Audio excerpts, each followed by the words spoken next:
Hi friend, कैसे हैं आप लोग। मैं Tinku Sarethe, science zone academy Chhindwara. आज का हमारा टॉपिक है एनिमल हस्बेंड्री। एनिमल हस्बेंड्री में पशुपालन में हमको देखना है कि पशुओं की आयु ज्ञात करने की किस किस मेथड के द्वारा हम पशुओं की आयु ज्ञात कर सकते हैं। हम देख रहे हैं एग्रीकल्चर रिलेटेड जितने भी आपके एग्जाम होते हैं सभी एग्जामों के बारे में, कोई भी एग्रीकल्चर से रिलेटेड आपका कॉलेज लेवल पे एडमिशन के लिए हो या जॉब के लिए हो, जितने भी एग्जाम हैं सभी के लिए हम प्रिपरेशन यहाँ पर कर रहे हैं। अगर आप किसी भी स्पेशल चीज़ की प्रिपरेशन कर रहे हैं और आपको हमारे साथ में प्रिपरेशन करना है ऑनलाइन या फिर ऑफलाइन, हम दोनों तरीके से पढ़ाते हैं। अगर आप प्रिपरेशन करना चाहते हैं तो बिल्कुल कमेंट्स बॉक्स में कमेंट करें और हमारे साथ जुड़ें। आगे हम देखते हैं कि पशुओं की आयु ज्ञात करने के लिए हमको किस किस मेथड के द्वारा हम पशुओं की आयु को निर्धारित कर सकते हैं या फिर ज्ञात कर सकते हैं। तो पशुओं की आयु ज्ञात करने के लिए 5 विधियां होती हैं। इन 5 विधियों के बारे में हम थोड़ी थोड़ी बातें करेंगे कि 5 विधियां कौन कौन सी होती हैं, इनकी इंपॉर्टेंट बातें कौन कौन सी हैं। तो पांचों विधि में सबसे पहली विधि के बारे में देखेंगे पशुओं को देखकर इसका जो फिजिकल स्ट्रक्चर या फिर फिजिकल जो कंडीशन होती है, फिजिकल कंडीशन के द्वारा भी आप पशु की आयु ज्ञात कर सकते हैं। अब इसमें एक्यूरेट आयु नहीं निकलेगी, इसके लिए कोई फॉर्मूला भी नहीं है न इसके लिए। इसको निकालने के लिए सिर्फ एक चीज़ होगी कि आपके पास अनुभव एक्सपीरियंस होना चाहिए। अगर आपके पास एक्सपीरियंस है तो आप आंखें देखकर, आंखें, त्वचा, सींग या फिर इसी प्रकार से आप उनकी फिजिकल कंडीशन को देखकर, पशुओं की फिजिकल कंडीशन को देखकर आप उनकी आयु का निर्धारण कर सकते हो। बस शर्त एक चीज़ की है कि आपके पास उसके लिए अनुभव होना चाहिए कि आपने पशुओं को पहले से देख रखा है, तो ही आप मतलब पशुओं की आयु बता सकते हो। इसमें लगभग या फिर आसपास की आयु आप निकाल पाओगे। ठीक है, आगे हम बात कर लेते हैं खुर को देखकर। यह विधि अनुपयुक्त विधि है। कैसी विधि है? अनुपयुक्त विधि है। इस विधि में भी हम आसपास या लगभग में जाते हैं। आगे देख लेते हैं हम तीसरी विधि। आपको मैं इसलिए अनुपयुक्त है मगर मैंने आपको इसलिए बताया कि आपको कम से कम एक चीज़ पता होनी चाहिए कि इनको देखकर भी आयु निकाली जाती है, हुप को देखकर भी आयु निकाली जाती है, खुर को देखकर भी आयु निकाली जाती है। ये चीज़ें आपको पता होनी चाहिए, इसलिए मैंने इनके नाम आपको कम से कम फैमिलियर हो जाओ आप इसलिए बताया हूँ।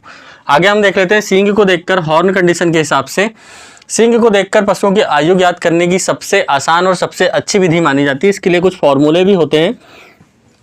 अब हम देख लेते हैं कि सींग को देखकर पशुओं की आयु हम कैसे निकालेंगे। सबसे पहली इंपॉर्टेंट बात यह है कि जब पशु पैदा होता है, पैदा होने के जब उसके 2 साल उसकी एज हो जाती है, 2 साल के बाद उसकी जब सींग थोड़ी सी बढ़ जाती है, 2 साल की एज होने के बाद तब उसकी सींग में एक छल्ला बनता है। सींग में ऐसे गोल रिंग बन जाता है, ऐसे करके, मतलब थोड़ा सा एक गठान टाइप दिखती है जिसको रिंग या फिर छल्ला कहा जाता है। ध्यान रखेंगे, रिंग या छल्ला कहा जाता है। उसी को हम देखेंगे कि 2 वर्ष की उम्र तक तो कोई भी छल्ला नहीं बनेगा। ठीक है, 2 वर्ष की उम्र जब उसकी होगी तो एक छल्ला बनेगा। एक छल्ला बना मतलब कि उसकी आयु 2 वर्ष के बाद जब तीसरा वर्ष उसका स्टार्ट होगा तब एक छल्ला बनेगा, मतलब तीसरे वर्ष में। अब उसकी आयु कितनी हो गई? एक छल्ला अगर किसी पशु के सींग पर है, इसका मतलब उसकी आयु कितनी हो गई? 3 वर्ष। अगर किसी पशु के सींग में 3 छल्ले, इसका मतलब 2 वर्ष तक तो एक भी छल्ले नहीं बने, उसके बाद 3 छल्ले हैं, तो 3 छल्ले का मतलब क्या होगा कि पहला छल्ला कब बना होगा? 3 वर्ष की आयु में। दूसरा छल्ला कब बना होगा? 4 वर्ष की आयु में। तीसरा छल्ला कब बना होगा?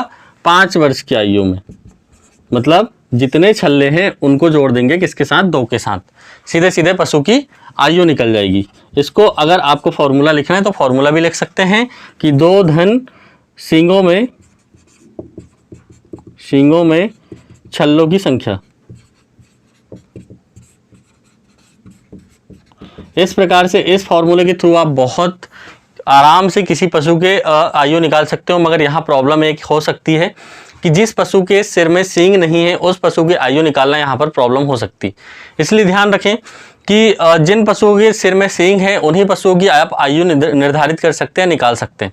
आगे हम देख लेते हैं पशुओं के दांतों को देखकर। यह विधि सर्वोत्तम विधि मानी जाती है। इस विधि को कहा जाता है कि यह विधि एक वैज्ञानिक विधि, एक साइंटिफिक मेथड है। इस मेथड के द्वारा आप पशु की आयु बहुत बहुत बहुत आराम से निकाल सकते हो। मतलब कि अगर हम बात करें तो जो पशु होगा, पशु की आयु निकालने की इसकी सबसे अच्छी मेथड है कि सबसे पहली बात तो हम देख लेते हैं पशुओं में दांतों की संख्या कितनी होती है? 4 जोड़ी। 4 जोड़ी दांत पाए जाते हैं। मतलब कि पशु के जो 4 जोड़ी जो दांत पाए जाते हैं वो सिर्फ नीचे वाले जबड़े में पाए जाते हैं, ऊपर वाले जबड़े में कोई भी दांत नहीं होते। कौन से जबड़े में पाए जाते हैं? नीचे वाले जबड़े में दांत पाए जाते हैं। अगर हम आगे बात कर लेते हैं कि अब दांतों को देखकर आप इनकी आयु कैसे निर्धारित करोगे। सबसे पहली बात तो मैं एक बात बता देता हूं कि जब पशु पैदा होता है उसके साथ ही उसके पैदा होने के 1 हफ्ते के बाद, ठीक है, उसके 2 दांत निकलते हैं, फिर 1-1 हफ्ते करके ऐसे 4 हफ्तों में उसके 8 दांत निकल जाते हैं, है ना। मतलब कि 4 जोड़ी दांत उसके 1-1 हफ्ते, जब वो 4 हफ्ते का बछड़ा हो जाता है तो उस टाइम पे उसके पूरे 8 दांत निकल जाते हैं, ठीक है। अब होता क्या है कि जब उसकी आयु कितनी हो जाती है? 2 वर्ष। 2 वर्ष जब उसकी आयु हो जाती है, ये वाले जो दांत जो पैदा होते से निकलते हैं उनको अस्थायी दांत कहा जाता है। कौन से दांत बोला जाता है? अस्थायी दांतों की संख्या भी 8 होती है और स्थायी दांतों की संख्या भी 8 होती है। जब यह अस्थायी दांत टूट जाते हैं, उनके टूटने के बाद जब नए दांत आते हैं उनको स्थायी दांतों के नाम से जाना जाता है। इनकी संख्या भी 4 जोड़ी पाई जाती है। अगर हम बात करें कि 2 वर्ष तक पशु के एक भी दांत नहीं टूटते हैं, फिर पैदा होने के 2 वर्ष तक पशु के दांत नहीं टूटते। 2 वर्ष के बाद उसके सामने के 2 दांत टूटते हैं। 2 वर्ष के बाद मतलब 2 वर्ष की आयु जब उसकी पूर्ण हो जाएगी, जब वो तीसरे वर्ष में चलेगा, 3 वर्ष का हो जाएगा, तब उसके कितने दांत टूटेंगे? 2 दांत टूटेंगे। उसी के साथ 2 प्लस उसकी दांत जो टूटे हैं 1 जोड़ी टूटा है। कितनी जोड़ी टूटा है? 1 जोड़ी। इस प्रकार से उसकी आयु अभी कितनी हुई? 3 वर्ष। अगर हम आगे बात करें कि 2 वर्ष तक तो एक भी दांत नहीं टूटा है, अगर उसके 3 जोड़ी मतलब कितने दांत टूट गए? और 3 जोड़ी दांत टूट गए, इसकी मतलब उसकी आयु कितनी होगी? 5 वर्ष होगी। इस प्रकार से आप इनकी आयु निर्धारित कर सकते हैं। बहुत इजी है।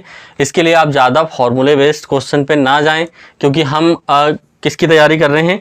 वनडे एग्जामों की तैयारी कर रहे हैं। वनडे मतलब सिर्फ ऑब्जेक्टिव में आपको टिक करना होता है, और उसमें हमारा एक मकसद ये होता है कि आपको डायरेक्ट जैसे जितना आसान तरीके से हो सके वैसे आसान तरीके से आंसर आ जाए। हमारा एक ही उद्देश्य होता है कि आंसर आए, बस बात खत्म। हमको उससे मतलब नहीं होता आंसर कैसे आया। इसलिए ज़्यादा आप ट्रेडिशनल उस मेथड में ना जाएं। ट्रेडिशनल मेथड भी होगी, बहुत सारी मेथड होगी इसको निकालने की, पर मैंने सबसे जो आसान तरीका था वो आसान तरीका आपको बताया। इन आसान तरीकों के द्वारा ये जो 2 है इनमें दोनों में फॉर्मूले लगे।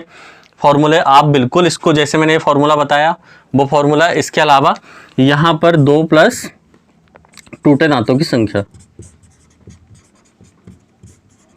संख्या या फिर टूटे दांतों को आप बोल सकते हो स्थायी